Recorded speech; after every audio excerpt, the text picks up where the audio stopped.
Hi, we're passing through a sawmill, seeing what there is. Looks like there's a Freightliner and Serco 2000F lifting crane, and there's some sort of saw blade.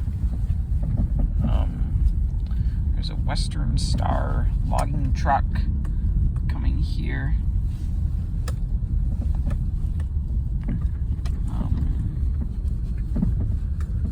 Looks like that's the wood chip thing. I see some high-tech bucket of some loader.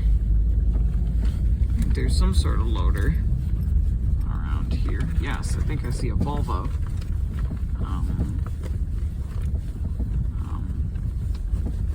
Yes, I do see one.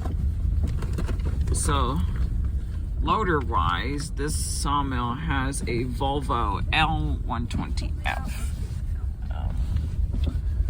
Barco 495 ML Magnum on a Ford L9000.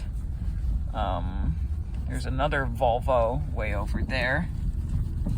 I doubt it is a high lift.